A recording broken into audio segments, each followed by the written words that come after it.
আসসালামু আলাইকুম, ফারনাজ ব্লগে সবাইকে স্বাগতম। কাছে এবং দূরে, দেশে এবং দেশের বাইরে যে যেখান থেকে আমার আজকের ভিডিওটি দেখছেন, আশা করি সবাই ভালো আছেন। আমিও আলহামদুলিল্লাহ ভালো আছি। আজকে বেগুনের অসম্ভব মজার একটা লোভনীয় ভর্তা রেসিপি আপনাদের সাথে শেয়ার করব। এই ভর্তাটা এতই মজা, তো দারুণ মজার একটা ভর্তা আপনাদের সাথে শেয়ার করব। আশা করি আপনাদের কাছে ভালো লাগবে। বেগুনগুলো ভর্তা করার জন্য দেখতেই পাচ্ছেন আমি এখানে কিন্তু খুব সুন্দর করে অফ ক্যামেরা ধুয়ে নিচ্ছি, আর ধুয়ে এগুলো মাঝখান থেকে যে টুকরা করে নিচ্ছি। বেগুনগুলো একটু চিকন লম্বা ছিল, তো 4 টুকরা করে করে আমি খুব সুন্দর করে বেগুনগুলোকে কেটে নিছি। তো এখন এটাকে আরও একটু ধোয়া দিয়ে এটাকে এখন মশলা দিয়ে মাখায় নিব। বেগুনগুলো আমি খুব সুন্দর করে ধুয়ে একদম পানি ঝরাই নিছি, আর এর মধ্যে একে একে হাফ চামচ পরিমাণ হলুদ গুঁড়ো, হাফ চামচ পরিমাণ মরিচ গুঁড়ো আর সামান্য পরিমাণ লবণ দিয়ে দিলাম। দিয়ে এবার এটাকে সুন্দর করে মশলার সাথে মাখাই নিচ্ছি। এটাকে ভেজে তারপর ভর্তাটা বানাবো। আর আজকে যে ভর্তাটা শেয়ার করতে যাচ্ছি, এই ভর্তাটা কিন্তু অসম্ভব মজা।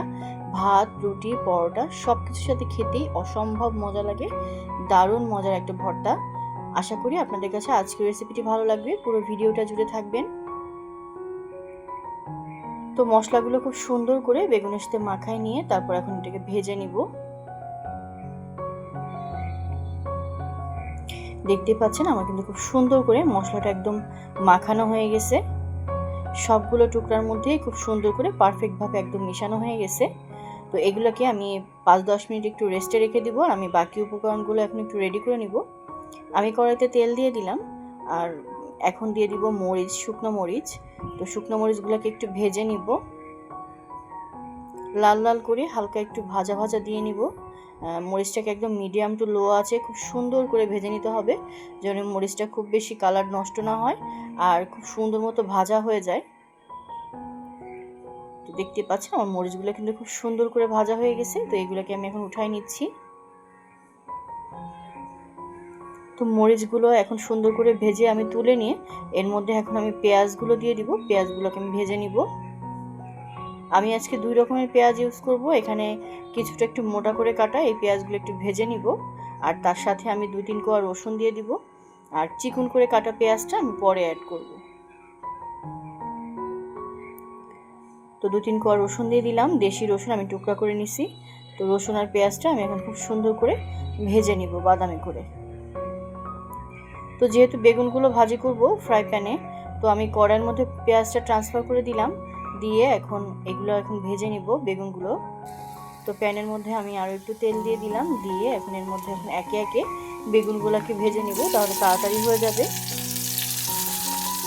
প্যানের মধ্যে দিলে একসাথে অনেকগুলো করে ভাজা যায়, একটু তাড়াতাড়ি হয়ে যায়। খুব সুন্দর করে এটাকে মিডিয়াম আছে একদম লাল লাল করে দারুণ সুন্দর করে ভেজে নিতে হবে, বাদামি করে। খুব বেশি কড়া করা যাবে না, একটু বাদামি করে সুন্দর করে ভেজে নিতে হবে। তো এই জন্য মিডিয়াম টু লো আছে খুব সুন্দর করে এটাকে ভেজে নেব। আর এদিকে কিন্তু পেঁয়াজটা খুব সুন্দর মতো ভাজা হয়ে গেছে। তো পেঁয়াজটা তুলে নিয়ে আমি সামান্য পরিমাণ তেল দিয়ে দিলাম, আর তার মধ্যে দিয়ে দিলাম কাঁচামরিচ। 3-4টা কাঁচামরিচ আমি এখানে টুকরা করে দিছি। কাঁচামরিচটাকে একটু হালকা ভেজে নিয়ে এর মধ্যে আমি ধনেপাতাগুলো ভেজে নিব।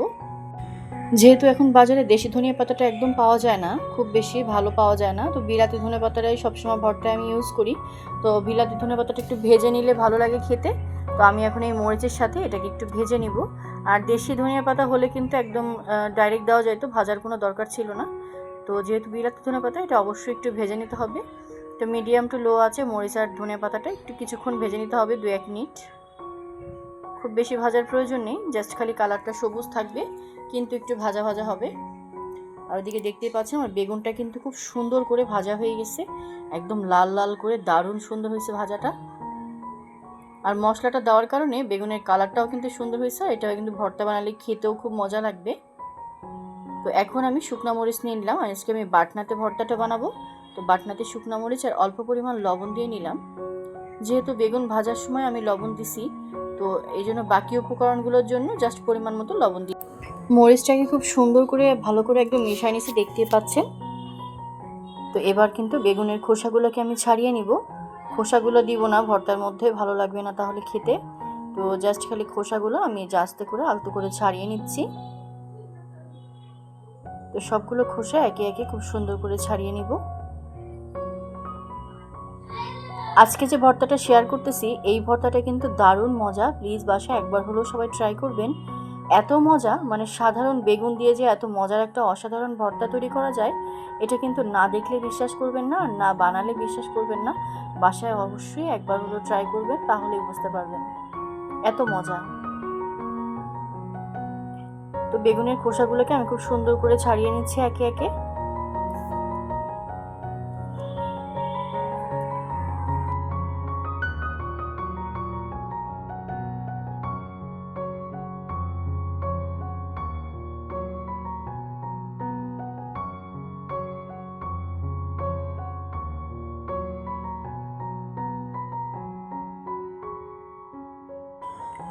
তো সবগুলো খোসা কিন্তু আমার ছাড়িয়ে নেওয়া হয়ে গেছে।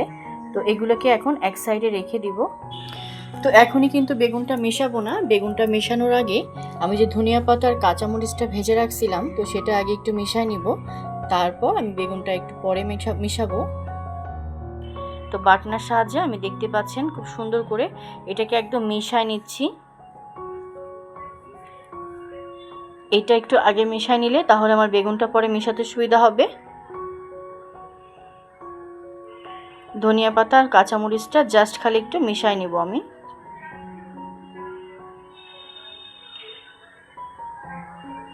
তো বেগুনটা একটু নামাই নিলাম, আমার মেশাইতে অসুবিধা হচ্ছিল। তারপর ভাজা পেঁয়াজটা দিয়ে দিলাম। ভাজা পেঁয়াজ আর রসুনটা ধনিয়া পাতা আর কাঁচামরিচের সাথে খুব সুন্দর করে এখন এগুলোকে মিশিয়ে নিতে হবে।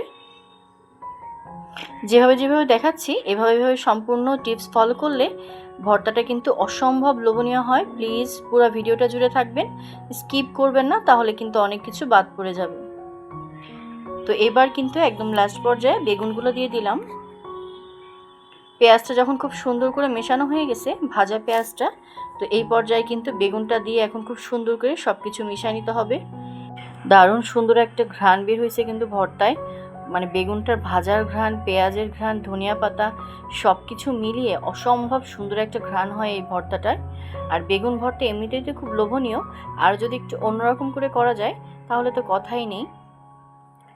তো এবার কিন্তু কাঁচা পেঁয়াজটা দিয়ে দিলাম, দিয়ে এখন খুব সুন্দর করে মিশাই এটাকে একদম ভালোভাবে মিশিয়ে নিতে হবে।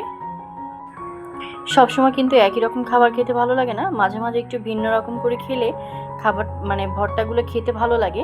তো বেগুন ভর্তা কিন্তু অনেক রকমই করা যায়, তবে বেগুন সব রকমই কিন্তু ভর্তা অনেক মজা, কারণ বেগুন সবজিটাই কিন্তু অনেক মজার একটা লোভনীয় মজার একটা সবজি। তো দারুণ মজার লোভনীয় ভর্তা কিন্তু রেডি। দেখতেই পাচ্ছেন কতটা লোভনীয় হয়েছে। দেখতে যেমন লোভনীয় এটা খেতেও কিন্তু অসম্ভব মজা। দারুণ মজার লোভনীয় ভর্তা একদম কমপ্লিট। একদম মুখে পানি চলে আসার মতো লোভনীয় একটা ভর্তা। গরম ভাতের সাথে খেতে তো দুর্দান্ত লাগে। বাসায় প্লিজ সবাই একবার হলেও ট্রাই করবেন, তাহলেই বুঝতে পারবেন এটা কতটা মজার একটা ভর্তা। আজকের রেসিপি কেমন লাগলো অবশ্যই কিন্তু কমেন্ট করে জানাবেন। রেসিপি ভালো লাগলে একটা লাইক দিয়ে দিবেন, আর অবশ্যই আমার চ্যানেলটি সাবস্ক্রাইব করে সবাই পাশে থাকবেন। আমার রেসিপি যদি ভালো লেগে থাকে তাহলে পাশে থাকা বেল বাটনটা অন করে দিবেন, যেন নতুন কোনো ভিডিও ছাড়ার সঙ্গে সঙ্গে সবার আগে পৌঁছে যায় আপনার কাছে। তো আজকের মতো এখানেই বিদায় নিচ্ছি। সবাই ভালো থাকবেন, সুস্থ থাকবেন। পরবর্তী লোভনীয় ভর্তা রেসিপি দেখার আমন্ত্রণ জানিয়ে সবাইকে আল্লাহ হাফেজ। আসসালামু আলাইকুম।